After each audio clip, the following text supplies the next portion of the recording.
তো আহলে হাদিস এই নামটা যারা নিজেকে আহলে হাদিস দলের অন্তর্ভুক্ত করছে, হোশিয়ার হয়ে যাও, তোমাদের কিয়ামত ইংরেজদের সাথে হবে, ইহুদিদের সাথে হবে, খ্রিস্টানদের সাথে হবে। তোমরা ইহুদিদের দালাল নয়, তোমাদেরকে ইহুদি জন্ম দিয়েছে। ইহুদির সন্তান যদি জান্নাত যেতে চাও, আহলে হাদিস ভণ্ড দলকে ত্যাগ করতে হবে। মুহাম্মদ রাসূলুল্লাহর দেওয়া দল আহলে সুন্নাত ওয়াল জামাতে যোগ দিতে হবে। নারে তাকবীর, নারে রিসালাত, উলামায়ে আহলে সুন্নাত। শয়তান ইবনে আব্দুল ওয়াহাব নজদির দেওয়া নাম আপনার ওয়াহাবি নামকে ত্যাগ করে দাও। মুহাম্মদ ইবনে আব্দুল ওয়াহাব নজদির দেওয়া নাম, এই নামকে তালাক দিয়ে দাও যে আমরা শয়তানের দেওয়া নাম, ইংরেজদের দেওয়া নাম নিব না। মুহাম্মদ রাসূলুল্লাহর দেওয়া নাম আহলে সুন্নাত ওয়াল জামাত, যার শর্ট হলো সুন্নি জামাত। জোরে বল সুবহানাল্লাহ, সুবহানাল্লাহ। যার নামটাই ইংরেজ দিয়েছে ওই দলটা কি হবে বাবা? এই একটু জোরে বলেন কি হবে? একটা কোথাকার পাগলা মৌলবি বেরিয়েছে, ওর নামটা আমি জানি না। ওই মৌলবি বলছে যে হানাফি মেয়েরা কুত্তার মতন সাজদা করে, কুকুরের মতো। বলেন এই মুসলমানের বাচ্চা হয় না খ্রিস্টানের বাচ্চা? আপনারাই চিন্তা করেন। কিন্তু আমার নবী কি বলছেন? সুনানুল কুবরা লিল বাইহাকির হাদিস শরীফের মধ্যে বলছেন, মহিলা যখন সাজদা করবে, চিপকে সাজদা করবে, দুই পাওকে ডান দিকে বের করে রাখবে, তো আল্লাহর নবীর তরিকাতে হানাফিদের মা বোনেরা নামাজ পড়ে। বলেন সুবহানাল্লাহ। এটা কুকুরের তরিকা নয়, এটা হচ্ছে মুহাম্মদ রাসূলুল্লাহর দেওয়া তরিকা। আর হাদিস নাই। আজ পর্যন্ত আমি চ্যালেঞ্জ করছি, একটা কলকাতা দিকে ভেড়া বেরিয়েছেন আপনাদের দিয়ে ঘোরাফেরা করে, হিম্মত যদি থাকে তো যেই ব্যক্তি তাকে আমার সামনে বসিয়ে দিবে, আমি ওই ব্যক্তিকে ইনাম হিসাবে 20,000 টাকা পুরস্কার দেব। একবার ডাকেন, যদি তো হাদিস দিয়ে তোমাদের পেট যদি ভর্তি না করতে পারি, আল্লাহর কসম খেয়ে বলি জীবনে ময়দানে ওয়াজ করব না মুসলমান। একটা নয়, দুটা নয়, এটা আমি চ্যালেঞ্জ দিয়ে বলছি। আর ওয়ান রেকর্ড, যদি আপনারা চান, যারা এদের কথা শুনে একবার তাকবীর দিচ্ছে তাদেরকে বলবো, যে মৌলবি বলেছে ওকে বসাও, ওকে বসাও। যদি তাকবীরের শব্দ দুইবার করে বলবে, যদি সহিহ হাদিস দ্বারা আমি প্রমাণ না করতে পারি যেটা চোরের শাস্তি, ওটা আমার শাস্তি হবে। আর যদি প্রমাণ করে নি, সমস্ত লামাযহাবিকে তওবা করতে হবে আর মানতে হবে দুনিয়াতে আহলে সুন্নাত ওয়াল জামাত হলো সচ্চা জামাত। সুবহানাল্লাহ। নারে তাকবীর, নারে রিসালাত, উলামায়ে আহলে সুন্নাত। আবু দাউদ সহ একাধিক কিতাবের মধ্যে আব্বাস সহ একাধিক সাহাবা বর্ণনা করেছেন, আল্লাহর হাবিবের সাহাবী হযরতে বেলাল রাদিয়াল্লাহু তাআলা আনহু যখন তাকবীর দিতেন তো তাকবীরের বাক্যগুলি দুইবার করে বয়ান করতেন। জোরে বলেন সুবহানাল্লাহ, সুবহানাল্লাহ। হাইসামী রাহমাতুল্লাহ আলাইহি মাজমাউস সাওয়াইদ সহ একাধিক কিতাবের মধ্যে রেফারেন্স আপনি পেয়ে যাবেন। এই জন্য আপনাকে বলতে চাই বাবা, মাত্র 2-1টা রেফারেন্স আপনাকে দিয়ে দিই আপনার সন্তুষ্টির জন্য। 2-1টা রেফারেন্স দিয়ে দিই আর তাদেরকে বলবো যে আপনাদের মৌলবীকে ধরেন। 1204 হাদিসটি কি? হাদিসটি হচ্ছে আন আব্দুল্লাহ ইবনে যায়দিন রাদিয়াল্লাহু তাআলা আনহু قال কানা আযানা রাসূলুল্লাহি ওয়া ইকামাতুহু মাসনা মাসনা। হযরতে আব্দুল্লাহ ইবনে যায়েদ রাদিয়াল্লাহু তাআলা আনহু হতে বর্ণিত, তিনি বলেন নবী করিম সাল্লাল্লাহু আলাইহি সাল্লামের আযান ও ইকামতের বাক্যগুলি দুইবার করে পাঠ করতে হতো রাসূলুল্লাহর জামানায়। জোরে বলেন সুবহানাল্লাহ। কবার করে পাঠ করতে হতো? দুইবার করে। আরেকটি 184 পৃষ্ঠা হাদিস নাম্বার 190 নাসবুর রিয়ায়া প্রথম খণ্ড 293 পৃষ্ঠা, আরো অসংখ্য কিতাবের মধ্যে হাদিসটি বর্ণিত হয়েছে। ইমাম ইবনে তুরকমানি রাহমাতুল্লাহ আলাইহি বলেন রিজালুহু সিকাত, হাদিসের সনদটি হচ্ছে মজবুত এবং বিশুদ্ধ সনদ। হাদিসটি কি? আন আব্দুল্লাহ ইবনে যায়েদ আল আনসারী রাদিয়াল্লাহু তাআলা আনহু সামিতু আযান রাসূলুল্লাহি সাল্লাল্লাহু আলাইহি ওয়াসাল্লাম ফাকানা আযানাহু ওয়া ইকামাতুহু মাসনা। হযরতে আব্দুল্লাহ বিন যায়েদ আনসারী রাদিয়াল্লাহু তাআলা আনহু হতে বর্ণিত, তিনি বলেন আমি নবী করিম সাল্লাল্লাহু আলাইহি সাল্লামের আযান শুনেছি, তার আযান ও ইকামতের বাক্যগুলি দুইবার করে পাঠ করতে। জোরে বলেন সুবহানাল্লাহ, সুবহানাল্লাহ। মাত্র দুটি মানিল আসার প্রথম খণ্ড হাদিস নাম্বার 824, সুনানুল কুবরা লিল বাইহাকি হাদিস নাম্বার 1977, আরো অসংখ্য কিতাবের মধ্যে হাদিসটি রয়েছে। নবী পাক সাল্লাল্লাহু আলাইহি সাল্লামের বিশ্ববিখ্যাত সাহাবী আব্দুর রহমান বিন আবু লাইলা রাদিয়াল্লাহু তাআলা আনহু হতে বর্ণিত, তিনি বলেন, আমাকে নবী পাক সাল্লাল্লাহু আলাইহি সাল্লামের সাহাবাগণ সংবাদ দিয়েছেন যে হযরতে আব্দুল্লাহ বিন যায়েদ রাদিয়াল্লাহু তাআলা আনহু স্বপ্নে আযান প্রত্যক্ষ করেছেন।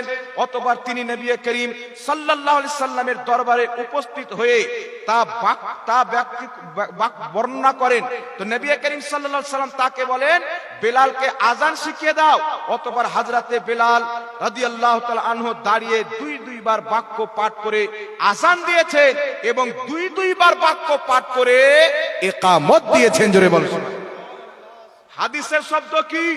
হাদিসের শব্দ হচ্ছে ফা আখবারাহু ফাকালা আল্লিমহু বিলালান ফাকামা বিলালুন ফাআযানা মাসনা মাসনা ওয়া আকামা মাসনা মাসনা। হযরতে বিলাল ফাআযানা মাসনা মাসনা আযানের বাক্যগুলি দুইবার করে পাঠ করেছেন। আরো একাধিক ইমাম আব্দুর রহমান মুবারকপুরী নিজের কিতাব তোহফাতুল আহওয়াজি প্রথম খণ্ড 495 পৃষ্ঠা, লামাযহাবীদের গুরু লামাযহাবীদের ইমাম বলছে ইসনাদুহু সহিহুন, আযানের বাক্য হযরতে বেলাল দুইবার করে দিয়েছেন। এই হাদিসের সনদ হচ্ছে সহিহ। এটা আমাদের মৌলবি নয়, তোমাদের বাপ নিজে বলেছেন সহিহ। বাপের কথা যদি বেটা না মানে তো বাপ কি বলবেন? বাপের কথা যদি বেটা না মানে তাহলে কি বলবেন? শুধু তাই নয় বিরাদর ইসলাম, আপনাকে আরো অসংখ্য হাদিস আমি দিতে পারি যে অসংখ্য হাদিস দ্বারা প্রমাণিত হয় আল্লাহর নবীর জামানায় বাক্যগুলি ইকামতের কয়বার করে হতো। এই জোরে বলেন। যদি লামাযহাবী কিছু হাদিস নিজের পক্ষ থেকে নিয়ে চলে আসে যে একবারের হাদিস আছে দেখেন, তো আমি আপনাকে বলতে চাই 2 টাকার মধ্যে 1 টাকা আছে না নাই বাবা? জোরে বলেন। তারা নাম কি দেয়? আহলে হাদিস। আমরা হাদিস মাননেওয়ালা। এখানে তো 3-4টা হাদিস শোনালাম, 15টি হাদিস লিপিবদ্ধ রয়েছে। সেই 15টি হাদিস আপনাকে এখন শোনালাম না, মানলে একটাই হাদিস যথেষ্ট। না বলছেন মাহবুব, তাদের অন্তরে আমি পর্দা লাগিয়ে দিয়েছি, কানে চোখে সব জায়গাতে পর্দা, অন্তরে পর্দা। হক শুনবে, অন্তরে বসবে না। হক এমন হবে যেমন সে শুনতেই পায় না, দেখবে তো মনে হচ্ছে দেখতেই পায় না, বিশ্বাস করতে পারবে না। আল্লাহর হাবিবকে আল্লাহ বলছেন কোরআন পাকে, মাহবুব ওয়ালাহুম আযাবুন আযীম, আমি কিয়ামতের ময়দানে তাদের জন্য জাহান্নামের কঠিন আযাব তৈরি করে রেখেছি, তাদেরকে জাহান্নামের আযাবে জ্বালাবো। জোরে বলেন সুবহানাল্লাহ। আযানের বাক্য কতবার দিতে হবে বাবা? লামাযহাবীকে বলবে একটার হাদিস যদি নিয়ে আসে বলবেন বল, তোমরা তো নিজেকে আহলে হাদিস বলো, আমাদের মৌলবি মাত্র 4টা হাদিস শুনিয়ে গিয়েছে, কিন্তু হাদিস 15-20টা আরো আছে। তো তুমি যে হাদিস দিচ্ছ, একটা বাক্যের হাদিস দিচ্ছ, তো এই একের মধ্যে 2 আছে না নাই? একের মধ্যে 2 আছে? একের মধ্যে 2 নাই, 2 এর মধ্যে 1 আছে। আছে না? 2 টাকার মধ্যে 1 টাকা আছে, 1 টাকার মধ্যে কি 2 টাকা আছে বাবা? আপনি একটা 2 টাকা নিয়ে যাবেন, 1 টাকার চকলেট কিনবেন, 1 টাকা ব্যাগ পাবেন। পাবেন কি পাবেন না? কিন্তু কেউ যদি 1 টাকা নিয়ে যায় আর বলে 2 টাকা ব্যাগ দাও, তাহলে চাপ্পা নিয়ে দোকানদার ঠাটাবে। তো তোমার মৌলবি যে বলছে একবার দিতে হবে, দলিল মদিনা। আরে শুনো, আমরা মদিনার মানুষকে দলিল মনে করি না, মদিনার সর্দার মুহাম্মদ রাসূলুল্লাহকে দলিল মনে করি। মক্কা মদিনাকে আমরাও মানি, কিন্তু তোমাদের আমাদের মধ্যে তুমি তো 1450 বছর পর এসে পেয়েছো। হযরতে বেলাল রাদিয়াল্লাহু তাআলা আনহু যখন আযান আল্লাহ তাবারাক ওয়া তাআলার পক্ষ থেকে স্বপ্নের মাধ্যমে জানানো হয়েছে, আমার নবী মুস্তাফা হযরতে বেলালকে দিয়ে ইসলামের আযান চালু করেছেন। জোরে বলেন সুবহানাল্লাহ। তাহলে বেলালের চাইতে আযান বেশি কেউ বুঝবে বাবা? ইকামত বেশি কেউ বুঝবে? কেউ বুঝবে না। সুতরাং আযানের বাক্য 2 বার দিতে হবে। কেউ যদি একটা হাদিস দেয় তাকে বলবেন আমরা একটা হাদিসের উপর আমল করি, 2টার উপর আমল করি। কারণ কেউ যদি 2 বার বাক্য বলে তো 2 বার আগে 1 বার বলতে হবে, ডাইরেক্ট 2 বার হবে কি? আমি যদি আপনাকে বলি 1 কে বাদ দিয়ে 2 গণেন, তো আপনি বলবেন 2, তাহলে 1 কোথায় গেল? না কি বলেন? তো আমরা যে 2 বার তাকবীর দিয়ে কেউ যদি একটা হাদিস নিয়ে আসে যে 1 বার তাকবীর আছে, তারে বাবা 1 বার তো আমাদের অলরেডি হয়ে যায়। আগে তাকবীর দিতে গেলে দুইবার দিলে আগে তো একবার বলতে হয়। আর চুরি করনেওয়ালা হাদিস মান্যকারী নয়, হাদিসের উপরে আমল করনেওয়ালা হাদিস মান্যকারী। একটু জোরে হবে না বাবা সুবহানাল্লাহ? আর একটা মাসলা মা বোনদের ব্যাপারে বলছিলাম, মাসলাটা বলে দিই। আল্লাহর হাবিব কি বললেন? মা বোনেরা নামাজ কিভাবে পড়বেন? চিপকে সাজদা করবেন, যেমন আমাদের মা বোনেরা করে। আর এ পাগলা কি কেউ বলছেন যে হানাফি মহিলারা কুকুরের মতো সাজদা করে, তো ওদের মহিলারা ছেলে মানুষের মতো করে নামাজ পড়ে, পুরো মিডিলে ফাঁকা রাখে। তো আমি যদি বলি যে ওয়াহাবি মহিলাদের মাথার ব্রেনে ভরে নিয়ে ঘুরে বেড়ায়, আর আমাদের হিম্মত আছে, তোমাদের হিম্মত থাকলে বসে যাও, প্রমাণ হয়ে যাবে কোন দল সত্য পথে আছে। আজ পর্যন্ত কোন ওয়াহাবি আহলে সুন্নাত ওয়াল জামাতের সামনে বসে জয়লাভ করতে পারেনি, কিয়ামত পর্যন্ত পারবে না। কারণ আল্লাহ পাক বলেছেন, জা আল হক ওয়া যাহাকাল বাতিল, হক যখন ময়দানে চলে আসে বাতিল লুকিয়ে যায়। জোরে বলেন সুবহানাল্লাহ। সুবহানাল্লাহ। এইবার চলে আসেন বিরাদর ইসলাম, আমাদের মহিলারা বাড়িতে নামাজ পড়ে কি পড়ে না? আপনাদের দক্ষিণ দিনাজপুরে যারা লামাযহাবী আছে, আজ থেকে 10 বছর পূর্বে পড়তে যাওয়া সুন্নাত, এরা হচ্ছে বিদাতি। যারা মনে করে মসজিদে মহিলাদের জামাত সহিত নামাজ পড়লে বেশি নেকি মিলবে, এরা বিদাতি, পথভ্রষ্ট, জাহান্নামী। আমি আপনাকে চ্যালেঞ্জ করে বলে দিতে চাই, আল্লাহর হাবিব সাল্লাল্লাহু আলাইহি সাল্লামের জামানায় মহিলারা মসজিদে নামাজ পড়তে যেত, কিছু, সবাই নয়, মহিলারা মসজিদে নামাজ পড়তে যেত। আল্লাহর নবী বলছেন, আল্লাহর বান্দীদেরকে আল্লাহর ঘর মসজিদ আসতে নিষেধ করিও না। তাহলে আমরা কেন মহিলাদেরকে মসজিদে যেতে দিই না? হাদিস তো সহিহ, নবী বলছেন নিষেধ করি না, আসতে দাও। তবে আমার নবী কি বলেছিলেন? আবু দাউদ শরীফের মধ্যে সহিহ হাদিস, যে হাদিসকে সহিহ আবু দাউদে নাসিরউদ্দিন আলবানী সহিহ বলেছেন, হাদিসটি হাকিম আল মুস্তাদরাক আলা সাহিহাইন কিতাবের মধ্যে, নামাজ পড়ার চাইতে তাদের বাড়িতে নামাজ পড়া বেশি উত্তম। বাড়িতে নামাজ পড়া অপেক্ষায় বারান্দাতে নামাজ পড়া বেশি উত্তম। বারান্দাতে নামাজ পড়া অপেক্ষায় ঘরে নামাজ পড়া বেশি উত্তম। ঘরের যে কোনো জায়গাতে নামাজ পড়ার চাইতে বেশি উত্তম তাদের ঘরের একটা কোণাতে নামাজ পড়া। আর জোরে হবে না সুবহানাল্লাহ? ঘরের কোণাতে নামাজ পড়া বেশি উত্তম। হযরত উম্মে হাবিবা, আমার আপনার নবী সাল্লাল্লাহু আলাইহি ওয়াসাল্লামের পিছনে নামাজ পড়ার জন্য খুব লালায়িত, আকাঙ্ক্ষিত। আল্লাহর হাবিবকে বলছেন, ইয়া রাসূলুল্লাহ, আমি আপনার পিছনে নামাজ পড়তে চাই, কিন্তু আমার স্বামী নিষেধ করে। তো আল্লাহর নবী সাল্লাল্লাহু আলাইহি সাল্লাম বলেন, হাদিসটি কোন কিতাব? মুসনাদে আহমদের মধ্যে, সহিহ ইবনে হিব্বানের মধ্যে, মাজমাউজ জাওয়াইদের মধ্যে ইমাম হাইসামি হাদিসটি উল্লেখ করে বলেছেন, হাদিসের সনদ হচ্ছে সহিহ। আল্লাহর নবী বললেন, শুনো, আমার মসজিদে নামাজ পড়ার চাইতে তোমার গ্রামের মসজিদে নামাজ পড়া বেশি উত্তম। তোমার গ্রামের মসজিদে নামাজ পড়ার চাইতে তোমার বাড়িতে নামাজ পড়া বেশি উত্তম।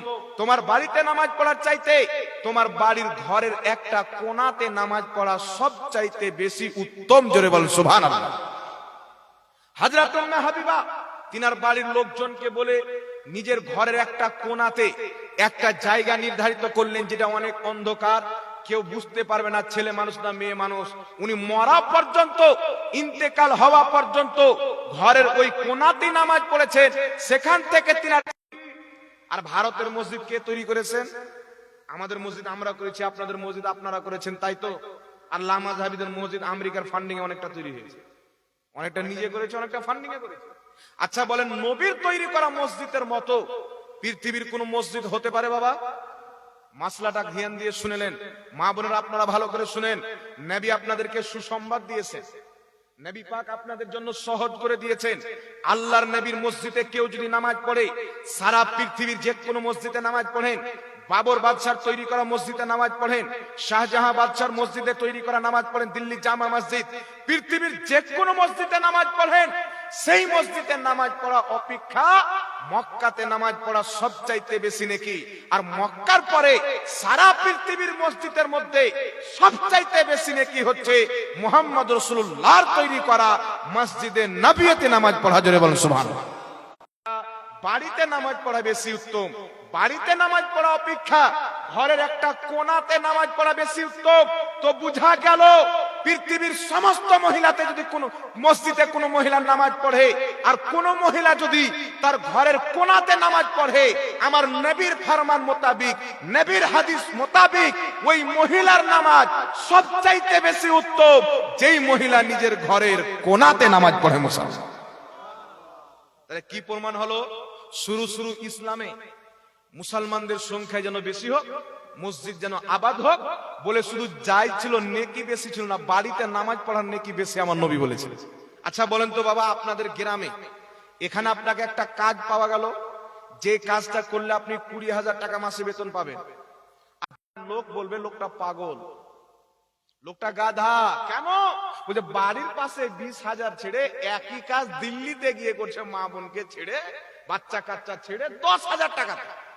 তাহলে আমার নবী বলে দিলেন ওই মহিলার নামাজ সবচাইতে বেশি উত্তম, সবচাইতে বেশি গ্রহণযোগ্য যেই মহিলা ঘরের একটি কোণাতে নামাজ পড়ে। তো ঘরে তাল হলো কি হলো না? বাড়ির ঘরে বেশি নাকি সোনা, 1 কিলো সোনা ঘরের কোণায় রাখা আছে, আর এ বেচারি 1 কিলো তামা আনতে দূরে যাচ্ছে।